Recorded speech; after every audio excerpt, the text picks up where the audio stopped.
Leksimizi devamlaştırmamız hürmetli vatandaşım. 2000 tövendeki mavzuğa dikkat kılın. 2016 yılı Cungo kapitalının çet elde seteveliş norması kişilerini çoğuttı. Karaganda Cungo'da vaka 101'i de. Mavzulu haber 1. ayının 3. günü ben Vitor Bitid ilan kılındı. Haber mundak başlandı. Yakın yıllardan beri Cungo'nun şirketleri çet ellerde hedef mal mülk setevelişki başladı.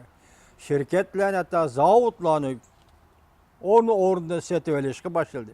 2016 yılı çet ellerde mal mülk seteveliş için Cungo şirketleri 200 milyar 456 milyon dolar sarf kıldı. 2015 yılının şu mezgiligi seliştirganda 145% örlep bu iş tarihten birki en yukarı rekordunu yarattı. 2016 yılı Cungo kapitali çet ellet 200 milyar 400 milyon sarkılıp mal sümlük seteveliş nemişlerini kıldı yani onundan başka. Bloomberg agentliğimin da haber kıldı. Ötken yıl Cungo şirketlerinin çet ellerde seteveliş kölümü partlaş karakterlik örlep. Mesela Avustralya'nın tömür rodusu kanını seteveliş, Afrika'da mis kanı seteveliş, Germanya'nın maşını adam yasaş şirketini seteveliş, Amerika'nın şirketinin köngül eçeş ornunu, salonunu seteveliş, İtalya'nın Milan futbol kulübünü seteveliş, Katarlık setevelişler bilen şokullan. 2016 yılı 1. ayının 1. günü, 2016 yılı 12. ayının 21. günü geçe. Cungo kapitalının çet el kapitalını setip eliş 200 milyar 450 milyon dolar yetip geçirenler. 2015 yılı seliştirganda 145% örüldü. Bloomberg agentlik 10. ayda Goldman şirketinin dokulatıdan nakil keltirip mındak görsetti. Cungo bazırdan kelgisi 5 yılda 1 trilyon 400 milyar dolar pul çet elge çıkıp getidi. Garip devletler bu xil zor kölemli kapitalına çet elge ekşiden hoş bulup ketkeni yok. Bazı Cungo şirketleri çet elde seteveli şirketini teşkilligelleri baylıkını bütünle yötkeştim başka nersemez. Cungo şirketlerine çet elde seteveli faaliyetini teşkilligelleri teki eysan baylıkını yötkeştim başka nersemez. Cungo alakalar taraflarının Paris 2000 yıldan bugün gücü barlık Cungo kapitalının 3%'i çirikli şey hareketlerine münasebet iken. Bek az vap kaptı bu. 3%'i çirikli şey hareketlerine münasebet iken. Ama Germaniya dolukları haber kılıp mındak görüsetti. Cungo'nun çet elge karatkan şirket, çet elle kaçkan şirketlerinin içinde şirketlerinin ve baylağının oğurlaş nispeti 65%. Cinayet sadır kılış faaliyetleri 3%, hıyanet kılış ehvalları 5% etrafıda buldu. 2017 yılı Cungo'da zor vaka yüz biremde. Meblağının kaçışı Cungo'nun alaydılığı bulup kalıdı. Paket tasavvurdan alkıp gitti. Cungo Pella Akademisi 2011 yıldan başlap tekşürüşke asaslanğanda 1990 yıllarının oturları 2008 yılı yetip gelgiçe. Kompartiyanın çet elge kaçkan emeldarları ve devlet dercilik şirketler, devlet ilgiligideki şirketlerinin baş kuruş hadimleri yaki emeldarlar 18 bin kişi yetken. Demek çet elge kaçkan hükümet terkibideki adamlarının sani 18 bin kişi yetken. Bula elip çıkıp yetken pul 800 milyar dolar. Devlet şirketlerini başkurucular o bu partiya yaşaykisi bu. 3'te yaxşı 5'te yaxşı kadrları kompartiyanın çet elge kaçqanlarının sani 18 bin kişiye yetken. Bula elip çıkıp yetken pul 800 milyar dolardan eşip yetken turana bende. Gören bu sanı.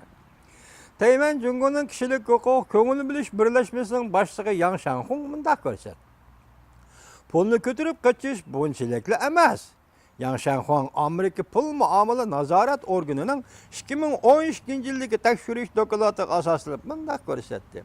2000 yılda 2011 yılgıcı kompartiyanın çet elge kaçkan emeldarları elip çıkıp ketken pul 3 trilyon 800 milyar dolar yakın. Alaşarım. Biz çet elde vatanda yaşavat kalla yaşagın senden tağlap oturdan hazır mı? Mağazın iddiysen kalbisi dep. Cungo'da işki uğruş bulup atqını yok. Yangshan şunday deydi. Lekin ahval işki uruş payda qılgan vaziyetmi eğer. Cüngünün işki ahvali işki uruş payda qılgan vaziyetmi eğer dep tasvirildi. Yangshan apan. Ornu Washingtonga joylashgan payda yaratmaydigan yer ishari pul muomala inovat tashkiloti 2014-yili Jungo dunyo bo'yicha pul chet elga qochadigan eng chong davlatga aylantirib ko'rsatdi. Amerikada Wall ko'chasi gazeti o'tgan yil George Washington universitetining professori Jungo masalasi tadqiqot turlari bo'yicha moder doktor David Shamba o'zining obzorini e'lon qilib, maqolada Jungo oxirgi sakrat davriga kirib keldi deb ko'rsatgan. David Shamba 2015-yil 3-oyda shunday ko'rsatgan. Biz bu to'g'risida sizlarga leksiya so'zlagan. Nima degan? Jungo kompartiyasi oxirgi sakrat davriga kirib keldi dedik. Germaniyada sayohatda bo'lib yurgan Jungolik olim Jungwi Guang bunda ko'rsatdi. Jungo amaldorlarining chet elga qaytishi kompartiyaning mohiyatini oshkorlaydi. Xuddi Sharqiy Yevropa 1989-yil yemirilganga o'xshash. Xiyonatchi amaldorlarning chet elga qaytishi iborat bu hodisadan talbiyacha, g'oljirona, vahshiylik bilan ziyonkashlik qilish faoliyatlaridan, masalan, Uyg'urlarga, Tibetlarga, hatto Xitoydagi advokatlarga, mana shunday talbiya yuqori hodisadan shundaqla talbiyacha, g'oljirona va vahshiylik bilan ziyonkashlik qilish faoliyatlaridan kompartiya hukmronlar guruhining yo'qolish paytlari uzun qolmaganligini ko'rib olg'ili bo'ladi. Bir fakt emas. Şunun diqqat qilaylik, tahlil qilaylik Turan efendi. Bir davlatning ichki qalaymaqonchiligi yoki ichki jihat iqtisod boshqarishi yoki ichki jihatni kontrol qilishi chekdan chiqib ketganda yoki kontrollikdan chiqib ketganda u davlatning vaziyatining qaysi holga kelib qoladiganligimiz tarixdan to'liq ko'rib o'tdik.